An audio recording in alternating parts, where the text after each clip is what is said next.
आप सोचो जिसकी तनख्वाह 50,000 रुपए यार 50,000 रुपीज, वो अपना मुंह पीट रहा है कि मैं अपने बच्चों को ईद पे कपड़े कहां से दिलाऊंगा, मैं तो ना अफ्तारी करा पा रहा हूं ना सहरी करा पा रहा हूं, मेरे बच्चे भूखे सो रहे हैं। आप सोचो यार क्या कयामत हो गई है।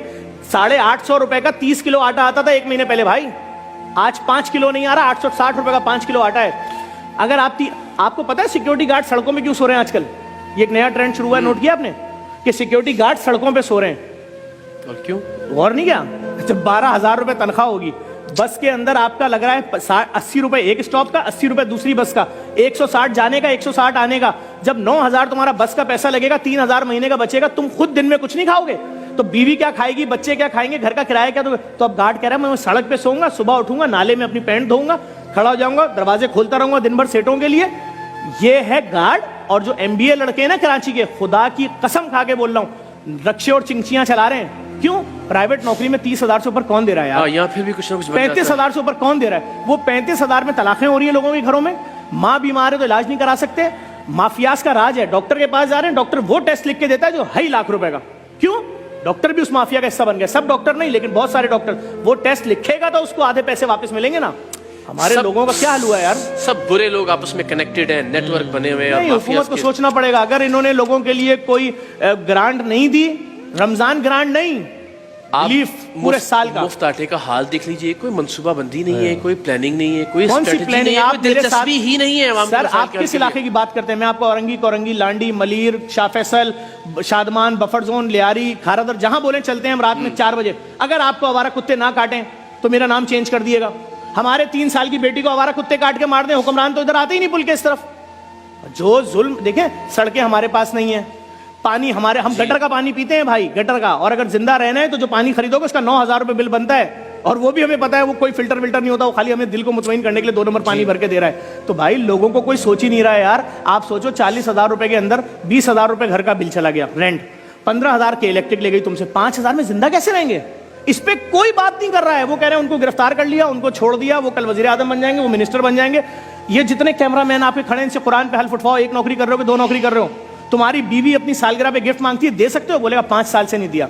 अपनी माँ को दवाई दे सकते हो? करेगा हाँ मेरी माँ की शुगर की दवाई 1,300 रुपए की आती थी 2 साल पहले, आज वो दवाई 7,000 की। मैंने कहा अम्मी मर जाओ, खुदा से जाके शिकायत करना कि मैंने वो बच्चा जिसको पेट में पाला था ना, 9 महीने पेट में रखा, चलना सिखाया, पढ़ना सिखाया, और जब वो माँ मर रही है यार 40,000 की खबर, 15,000 की मैयत। बस अभी कल पोस्ट चल रही थी एक प्राइवेट अस्पताल की कि एक शख्स की माँ की मैयत नहीं दे रहे, कह रहे 7 लाख दोगे तो मैयत मिलेगी।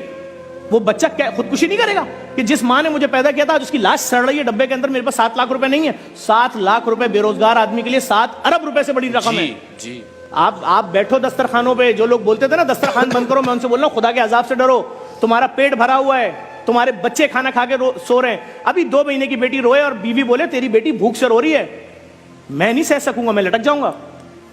तो मेरी बेटी, यार मैं तो टीवी पे ऐड देख रहा हूँ, ये महंगी लॉन, ये महंगे कपड़े, ये महंगा रेस्टोरेंट, ये महंगा खाना, ये खाने का सेगमेंट, खाना ही नहीं है, सिर्फ भूख भूख भूख भूख। लोगों के पास दफनाने के पैसे नहीं है, बात ही खत्म हो गई। खुदा की कसम खा के कह रहा हूं, मेरे ऑफिस में लड़का आया, यंग लड़का आया, उसने आके ऑफिस में पता क्या बोला? उसने बोला कि सिर्फ 25,000 रुपए दे दे, मैं झूठ नहीं बोल रहा, मेरे बेटे की मैयत 3 दिन से रखी, दफनाने के पैसे नहीं है, मैं किसी से बोल नहीं सकता। मैंने कहा झूठ बोल रहा है, ऐसा हो नहीं सकता।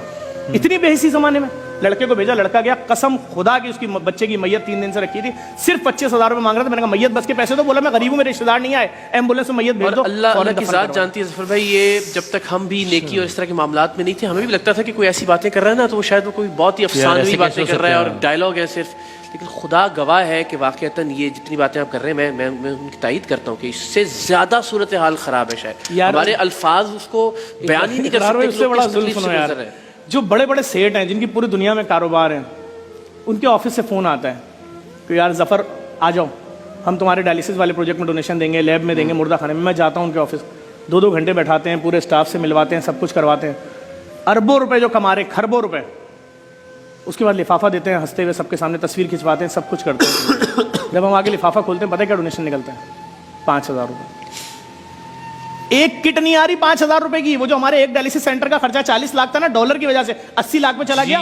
और माफियाज इसमें भी इन्वॉल्व हो गए। जो एप्रन के इंजेक्शन 800 रुपए का था, जो डायलिसिस के मरीज को लगना है, 1800 का ब्लैक में मिल रहा है, 16 लाख का वो खर्चा बढ़ गया। अभी जो हमारे दर्जनों डायलिसिस सेंटर है, हम तो वो कैसे चलेगा कैसे, क्योंकि हर जगह माफिया है। अभी आप समझें, आप क्या समझ रहे हैं सिर्फ फकीर माफिया थी?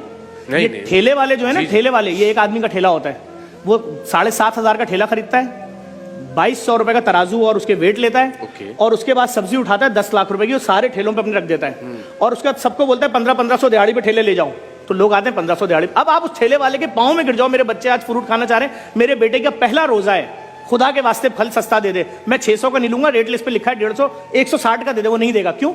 उसको दिहाड़ी मिलनी है 1500 रुपए। भाई पीछे माफियाज हैं।